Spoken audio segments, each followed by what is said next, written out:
नमस्कार साथियों, एक बहुत महत्वपूर्ण विषय है जो आज लगातार चर्चा में है, लेकिन उसके पीछे कुछ और बड़े गंभीर कारण हैं जिनको समझना बहुत जरूरी है। और जो विषय है साथियों, वो विषय है कि 4 फेज के जो चुनाव हुए, अब तक 5 फेज के हो चुके हैं, लेकिन 5 में से 4 फेज के जो डाटा सामने आया है और उस डाटा के बाद एक रिवाइज डाटा जो आया है, उस डाटा में तकरीबन 6% से ज्यादा का जो इजाफा हो रहा है, यानी वोटें बढ़ रही हैं। जैसे जो फर्स्ट फेज का जो पोलिंग हुआ 19 अप्रैल को, उस 19 अप्रैल के पोलिंग के बाद शाम को इलेक्शन कमीशन ने जो डाटा दिया, उसका कहना था कि 60% मतदान फर्स्ट फेज में हुआ है। ठीक इसी तरह से जब सेकंड फेज का मतदान हुआ 26 अप्रैल को, तो उसमें बताया गया शाम को कि 60.96% मतदान हुआ है। लेकिन बहुत मजेदार बात यह है कि जब 30 अप्रैल को, यानी पहले चरण के चुनाव के 11 दिन बाद और दूसरे चरण के चुनाव के 4 दिन बाद जो डाटा इलेक्शन कमीशन ने दिया, उस डाटा में फर्स्ट फेज के डाटा में 6.14% की बढ़ोतरी हो गई। 6.14। और जो दूसरे फेज का डाटा था उसमें भी लगभग 6% की बढ़ोतरी हो गई। जिस डाटा को उन्होंने पहले बताया 26 तारीख को 60.96%, वो डाटा बढ़कर सेकंड फेज का 66.74 के लगभग हो गया। और जो पहले फेज का था वो 60% से बढ़कर 66.14% हो गया।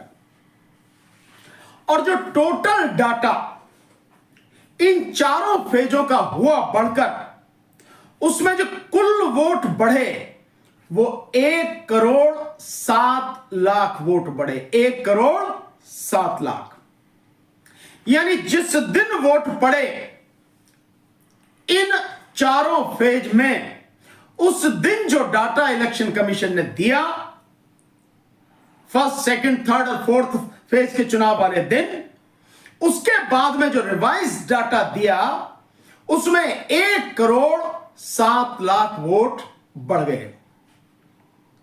जो 5वें फेज का है, अभी उसका पूरा डाटा नहीं आया, लेकिन उसमें भी 2% का इजाफा अभी बताया जा रहा है। अब जिस समय वोट पड़ गई और उस समय गिनती इलेक्शन कमीशन के पास आ गई, तो ये इतनी सारी वोटें कहां से बढ़ गई? अगर वोटों के बढ़ने का यही सिलसिला रहा तो 4 फेज में अगर 1,07,00,000 वोट बढ़े हैं, तो 7वें फेज यानी बकाया जो 3 फेज हैं, जिनमें 5वें फेज का चुनाव हो चुका और अब 6ठे फेज का चुनाव 25 तारीख को है, यानी परसों है, आज 23 है। और इसके बाद में जो आखिरी चरण का चुनाव है वो 1 जून को होना है।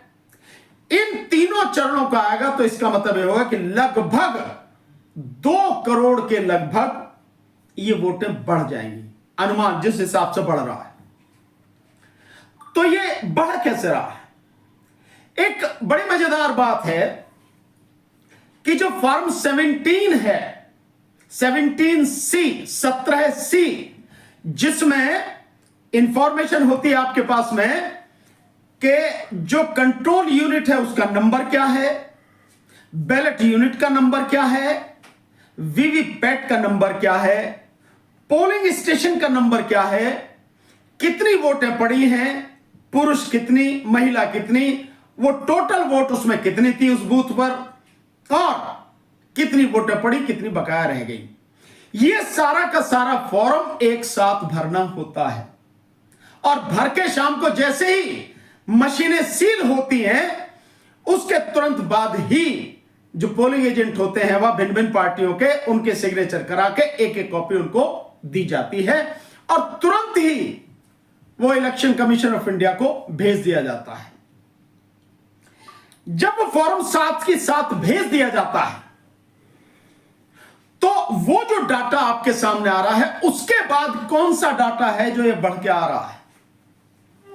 और एक और मजेदार बात कि इस बार ये जो डाटा भेजने के लिए है, डाटा भेजने के लिए एक ऐप इस्तेमाल किया गया है और वो बहुत बड़ा एक फ्रॉड है। मैं आपको दिखाना चाहता हूं कि वो ऐड क्या है, वो ऐप क्या है। ये देखिए, ये ऐप है MPS app and audio visual link. ये आप देखें, ये अगर आप दिखा सकते हैं तो देखें, इसमें ऊपर लिखा है, अगर आप दिखा सकते हैं तो प्लीज इसे दिखाएं। ये देखें जो ऊपर लिखा है MPS app audio visual link और इसमें जो ऊपर है MPS ऐप डाउनलोड लिंक। ये डाउनलोड लिंक जो है आप इसे देखें, ये डाउनलोड लिंक इसके माध्यम से हर बूथ पर जो प्रिजाइडिंग ऑफिसर होता है वो प्रिजाइडिंग ऑफिसर इस ऐप के माध्यम से इसमें डाटा लोड करता है कि कौन सी कितनी वोटें पड़ी, कितने पुरुष कितने स्त्री, और इसके बाद में तुरंत बटन दबाते ही ये डाटा इलेक्शन कमीशन के पास पहुंच जाता है। तो जैसे ही बटन दबाते उसके पास में पहुंचा, इसका मतलब यह हुआ कि सारा का सारा डाटा सब कुछ इलेक्शन कमीशन के पास ज्यादा से ज्यादा 9-10 बजे तक, बहुत मान लो आप रात को 12 बजे तक उनके पास अवेलेबल हो जाता है। 12 बजे तक अगर आपके पास अवेलेबल हो जाता है डाटा तो 1 बजे तक 2 बजे तक।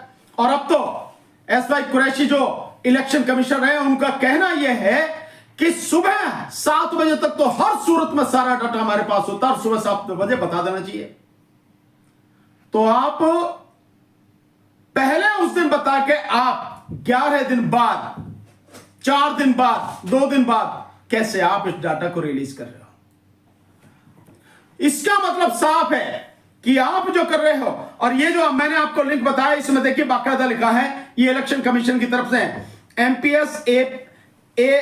MPS app download link DEO demo link, यानी डिस्ट्रिक्ट इलेक्शन ऑफिसर के लिए जो डेमो लिंक है वो है, उसका वो है ये ऐप। और साथ में है RO demo link returning officer के लिए, ARO डेमो लिंक यानी असिस्टेंट एडिशनल रिटर्निंग ऑफिसर के लिए, और दूसरा SM डेमो लिंक यानी सेक्टर मजिस्ट्रेट के लिए डेमो लिंक, और PO प्रिजाइडिंग ऑफिसर के लिए डेमो लिंक।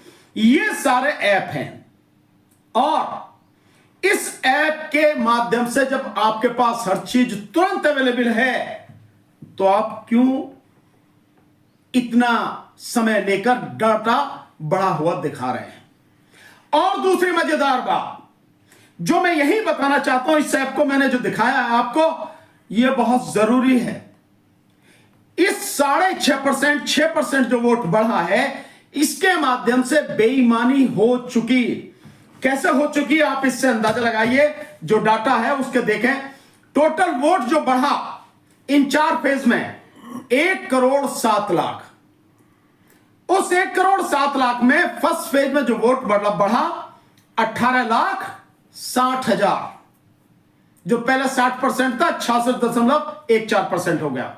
सेकंड फेज में जो वोट बढ़ा 32,20,000। थर्ड फेज में जो वोट बढ़ा 22,10,000। फोर्थ फेज में जो वोट बढ़ा 33,90,000। ये इतनी संख्या है, परसेंटेज से अलग हटकर संख्या देखिए कितनी बड़ी है, 1,07,00,000। और जो मणिपुर में जिस दिन पोल हुआ उस दिन जो शाम को बताया गया 72.5% पोल हुआ, लेकिन जब रिवाइज डाटा हुआ तो 78.2% बताया गया, यानी कि उसमें 5.2% बढ़ गया, 5.7% बढ़ गया। आंध्र प्रदेश में बताया गया 76.5% पड़ा और रिवाइज आया डाटा तो 80.7%, यानी 4.2% बढ़ गया। केरल में बताया गया 67.2% और जब रिवाइज डाटा आया 71.3%, यानी 4.1% वहां भी बढ़ गया। असम में बढ़ा 4.2%, महाराष्ट्र में बढ़ा 2.5%, वेस्ट बंगाल में बढ़ा 2.5%, बिहार में बढ़ा 1.5%, उड़ीसा में बढ़ा 1.7%, कर्नाटक में बढ़ा 1.3%, यूपी में बढ़ा 0.4% और छत्तीसगढ़ में बढ़ा 1.2%।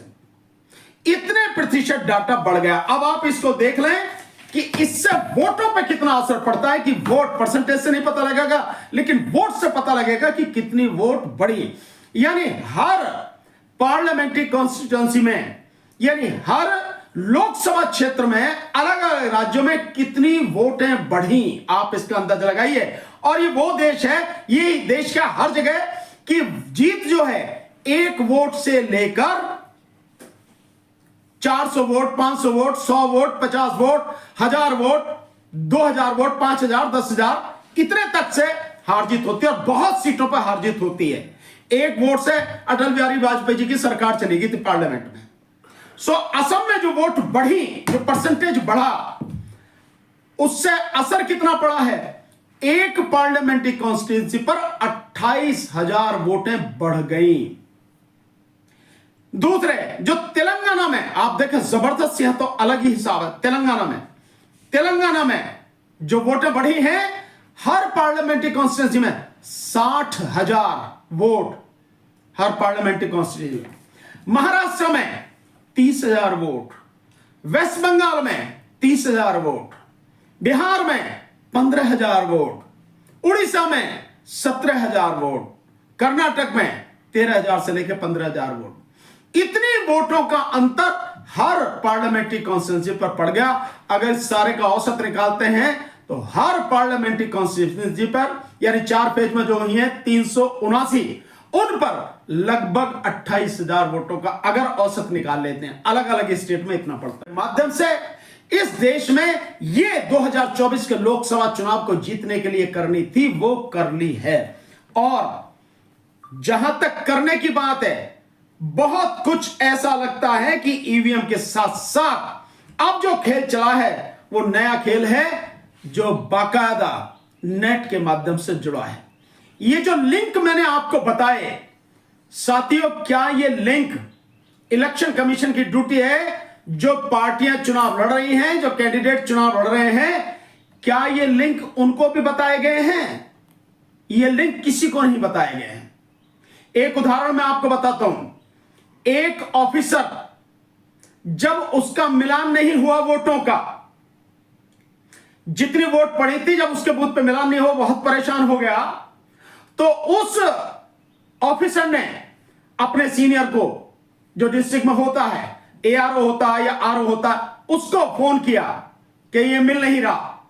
उसने कहा अच्छा किस बूथ का है, बूथ नंबर बताओ, अपना नाम बताओ, और उसने बताया। और उसके बाद में उसने वहीं से जो मिलान नहीं हो रहा था कि कितने स्त्री कितने पुरुष, टोटल कितना हुआ, कितना रह गया, जो मिलान नहीं हो रहा था, जिसके ये इस तरह का होता है कि जैसे आप बैंक में जो सुबह से शाम तक पूरी वर्किंग होती है, तो शाम को बाकायदा बैंक के जो अधिकारी हैं सब मिलकर उसका मिलान करते हैं कि कितना पैसा बैंक में आज जमा हुआ, कितना पैसा बैंक से निकाला गया, कितना चेक के माध्यम से, कितना कैश के माध्यम से हुआ, किस किस तरह से ट्रांजैक्शन हुई, कितना जो है अपने उसके कार्ड वगैरह के माध्यम से हुआ, सब कुछ मिलान होता है। और जब फाइनल मिलान हो जाता है तब वो डाटा सबमिट किया जाता है, और जब तक मिलान नहीं होता डाटा सबमिट नहीं होता।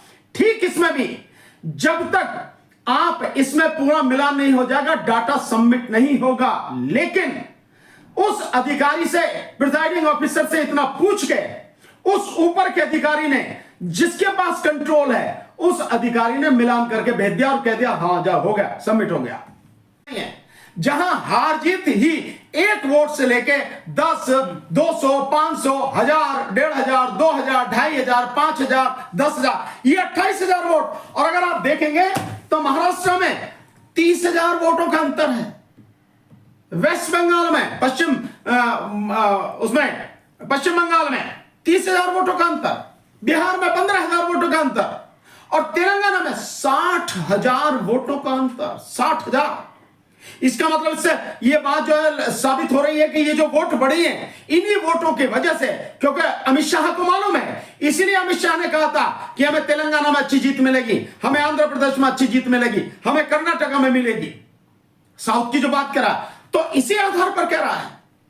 और आपको मैं बता रहा हूं, हम ये बात जो है कैंडिडेट्स को, पार्टी को पहले ही समझ लीजिए कि फॉर्म 17C वो होना चाहिए। और दूसरा, मैं अब एक बात मुझे याद आ गई 17C के, इलेक्शन कमीशन ने अपने उसमें एफिडेविट में यह भी कहा है कि जो फॉर्म 17C है, अगर हम उसको जाहिर कर देंगे, डाल देंगे अपनी वेबसाइट पे, तो लोग इसकी इमेज का गलत फायदा उठाएंगे और इससे निष्पक्ष चुनाव में बाधा पड़ेगी। यानी जो बेईमान इलेक्शन कमीशन है, जो पूरी तरह से आकंठ बेईमानी में और एक व्यक्ति की गुलामी में डूबा है, वो इलेक्शन कमीशन कह रहा कि निष्पक्षता पे, अथवा निष्पक्षता तो तुमने खत्म कर दी। अगर निष्पक्षता होती तो तुम्हारे, अगर इस ऐप की ही बात को मान लें तो तुम्हारे पास तो डाटा तुरंत ही आ गया, रात को ही आ गया। और तुम्हारा जो कराची इलेक्शन कमीशन रहा है वो तो कह रहा है सुबह तक हर सूरत में 7 बजे तक डाटा सब कुछ सामने है, आपको रिलीज करना चाहिए। आप 2 दिन बाद, 4 दिन बाद, 11 दिन बाद डाटा रिलीज कर रहे हैं और 6% से ज्यादा उसमें बढ़ रहा। सो निश्चित रूप से असर पड़ेगा। 60,000 वोट हैं, 28,000 वोट हैं, 30,000 वोट हैं, 17,000 वोट हैं, 13 से 15,000 वोट हैं, मायने रखती हैं। सर, देश भर में जो गिनती होती है ईवीएम की, वो एक दिन में हो जाती है, लेकिन ये जो डाटा दिया जा रहा है वोटिंग का, उसमें 4-4 दिन बाद ये जो दे रहे हैं, क्या इसकी प्लानिंग हो सकती है? ये बिल्कुल प्लानिंग सीधी है। प्लानिंग सीधी है कि आप आराम से देख के कि भाई हमें कहां कितना, क्योंकि हर पार्टी सर्वे करा रही, जो बड़ी पार्टी है वो सर्वे करा रही है कि भाई क्या हो रहा है, कितने से हार जीत हो सकती है, हमारी स्थिति क्या है, उससे पता लग जा रही है। और बीजेपी पे तो पैसे की कोई कमी नहीं, अच्छी एजेंसियों के माध्यम से लगातार सर्वे करा रही है, तो तुरंत उसे पता लग जाती है कि इस राज्य में हमारी क्या स्थिति है। और देश की जनता मोदी के इस कदर खिलाफ है कि आप कल्पना नहीं कर सकते हैं। मोदी 100 सीट जीतने की स्थिति में नहीं है, ये तो 150, 200, 250 की बात कर रहे हैं। मैं कह रहा हूं, हमने सारा जो डाटा मंगवाया है, मोदी 100 सीट, इस जो 2 फेज का चुनाव होना है उस सब के बावजूद भी इस चुनाव में 2024 में 100 सीट जीतने की स्थिति में नहीं है। लेकिन जो डाटा हो रहा है, ये सारा सब कुछ जो आ रहा है, इससे वो देखकर अपनी किस तरह से वोट बढ़ानी है, क्या करना है, वो सब कुछ हो रहा है, इसीलिए डाटा रिलीज किया जा रहा है। लेकिन सर, वोटिंग के बाद में तो सील की जाती है सारी ईवीएम, वहां फिर कैसे बढ़ जाएंगे वोट? ये नहीं, वो सब कुछ मैनेज है, इसीलिए मैं बार बार कह रहा हूं कैसे मैनेज है, इस ऐप के माध्यम से। आप कह रहे हैं ना, न केवल ईवीएम के माध्यम से बल्कि अब नेट वगैरह इन सब के माध्यम से भी ये सारा सब कुछ, सारी बेईमानी हो रही है, की जा रही है। ये कितना पुख्ता सबूत है सर आपका? क्या बहुत सीधी सी बात है। ये जो ऐप है, ये ऐप का क्या मतलब है? ये जो ऐप हमने दिखाया है, ये ऐप इलेक्शन, जब पारदर्शी की आप बात कर रहे हैं तो सभी को पता होनी चाहिए ना। हाँ। तो इलेक्शन कमीशन के जो अधिकारी हैं कौन सी चीज इस्तेमाल कर रहे हैं, क्या कर रहे हैं वो, इसमें सीक्रेट क्या है भाई? आप डाटा ही तो कर रहे हैं ना। जो वोट पड़ी है वो वोट इस ऐप में आप डाउनलोड करके और इलेक्शन कमीशन को भेजना, इतना ही तो काम करना। इसमें छुपाने की क्या वो है? लेकिन अगर आप बता नहीं रहे, आप इस लिंक को, ये जो मैंने आपको बताया है, आप इसे कोशिश कीजिए डाउनलोड करने की। आज की तारीख में डाउनलोड नहीं होगा। जिन सेक्टर मजिस्ट्रेट, जिन प्रिजाइडिंग ऑफिसर, जिनको ये ऐप दिया गया था, आज की तारीख में वो चाहे तो ये डाउनलोड नहीं हो सकता उन पे। ये स्थिति है। क्यों नहीं हो सकता भाई? भाई ऐप ही तो है, कभी भी डाउनलोड हो सकता है। अब नहीं हो रहा है डाउनलोड, क्या स्थिति है? इसलिए इस ऐप के माध्यम से ये नया तरीका है बेईमानी का, जो ईवीएम से भी आगे की स्थिति है। और इसीलिए मैं बार बार कहता रहा कि मशीनें होंगी तो बेईमानी होगी, मशीनें होंगी तो free, fair and transparent election हो ही नहीं सकेगा। इसलिए इस देश में बिना मशीनों के चुनाव कराया जाना चाहिए, बैलेट पेपर से चुनाव कराया जाना चाहिए। अगर बैलेट पेपर से चुनाव होगा तो ये जो बेईमानी हो रही है, ये बेईमानी किसी हालत में हो नहीं सकती जो अब हो रही है इतने बड़े स्तर पर। तो सर ये साजिश की जा रही है आपके अनुसार, तो ये जो बहुत सारी पार्टियां हैं हमारे देश में, वो कोर्ट क्यों नहीं गई हैं, वो आयोग क्यों नहीं गई हैं? मैं नहीं जानता कि क्यों नहीं गई हैं, और मैं ये भी नहीं जानता कि उनको पता भी है या नहीं है, ये भी नहीं जानता। पर मैं कहता हूं कि इस ऐप की बाकायदा इंक्वायरी करानी चाहिए, इसकी फॉरेंसिक लैब से, फॉरेंसिक साइंस लैब से बाकायदा इसकी जो है इन्वेस्टिगेशन करानी चाहिए। सभी पार्टियों को इस विषय पर ध्यान देना चाहिए कि यह सारी कहानी है क्या, सच क्या है, झूठ क्या है, यह सब कुछ सामने आना चाहिए। सर आप पहले ईवीएम को लेकर आए थे, मैदान में आंदोलन किया था, लेकिन पार्टियां सभी चुनाव लड़ रही हैं, आप भी चुनाव लड़ गए, आपका आंदोलन फिर फुस हो जाएगा। मैं नहीं, चुनाव हम नहीं लड़ पाए, हम नहीं लड़े, मैं चुनाव नहीं लड़ा। ये सही है कि मेरठ से मुझे टिकट दिया गया समाजवादी पार्टी से, लेकिन लास्ट मोमेंट पर किसी और को टिकट। आपके साथी तो लड़ गए सर। कौन से मेरे साथी लड़ गए? पराचा साहब हैं। हाँ, पराचा साहब लड़ गए तो रिजल्ट आपके सामने आएगा, किस तरह का रिजल्ट होगा आपको सामने होगा। पराचा साहब का जो रिजल्ट होगा या किसी भी और साथी का जो भी लड़ रहे हैं उनका वो सामने होगा।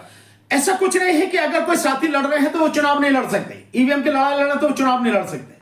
अगर आप पराचा साहब की बात करो तो वो तो खुल के कह रहे हैं कि भाई सबूत इकट्ठे कर रहे हैं इसलिए हम लड़े, यही तो कह रहे हैं पराचा साहब। तो आप उन्होंने सबूत इकट्ठे कर लिया होगा, आप उनसे इस बात को पूछा, मैं उस विषय पे नहीं जा रहा, पर मैं इस बात को कह रहा हूं, हम ये बात लगातार उठाते रहे और बहुत स्पष्ट रूप में कहा कि मोदी बेईमान है, इलेक्शन में बेईमानी करेगा। और मैं इस बात का आधार आपको एक और बता रहा हूं जिस बात को समझने की जरूरत है। इस 2024 के चुनाव में मोदी का देखिए कि केवल उसके होर्डिंग्स पे मोदी का ही फोटो है, पार्टी के किसी अन्य नेता का, किसी मिनिस्टर का, किसी एमपी का, किसी एमएलए का, यहां तक कि पार्टी के कैंडिडेट का भी फोटो नहीं है। और भारतीय जनता पार्टी जो लिखा होता था, भारतीय जनता पार्टी भी किसी होर्डिंग पे लिखा नहीं है, नीचे सबसे नीचे छोटे में लिखा है कमल का बटन दबाओ, भाजपा को जिताओ, बाकी सब कुछ मोदी, मोदी की गारंटी में। यानी एक व्यक्ति जिसने अपनी ही पार्टी में लोकतंत्र खत्म कर दिया, जिसने अपनी ही पार्टी के नेताओं को तह में लगा दिया, जो अपनी ही पार्टी के नेताओं का फोटो तक बर्दाश्त नहीं करता अपने फोटो पर, वो आदमी इस देश के इस चुनाव को लेकर क्या क्या नहीं कर सकता, किस हद तक बेईमानी नहीं करेगा, इस बात को जानने और समझने की जरूरत है। 400 पार की बात कर रहे हो, क्या यही वजह है? कुछ भी हो सकता है, 400 पार हो सकता है। और अगर ऐसा हुआ तो आप 4 तारीख को देखेंगे देश के हालात बहुत बुरे हो सकते हैं, जिस तरह की ये सारी चीजें हैं। और ये जिस तरह से बेईमानी का सिलसिला चल रहा है, इसे केवल और केवल सुप्रीम कोर्ट रोक सकती है। अगर सुप्रीम कोर्ट इस विषय की गंभीरता को समझ ले तो देश बच जाएगा, अगर नहीं समझी तो देश को तबाह होने से कोई नहीं रोकेगा। आप देखिए, अगर कुछ नहीं किया सुप्रीम कोर्ट ने तो रिजल्ट जैसे मोदी चाह रहा वैसे ही आएगा। और देखिए यही नहीं, इसके साथ पूरी तैयारी होगी, सेना को और सैनिक बलों को, पुलिस को और जो इनके अपने गुंडे हैं सबको बाकायदा तैयार कर रखा होगा। क्योंकि अगर कोई भी खड़ा होता, कुछ भी होता है तो उसका अंजाम मौत ही होगा और कुछ नहीं होगा। ये सारी तैयारी सब कुछ कर रखी होगी।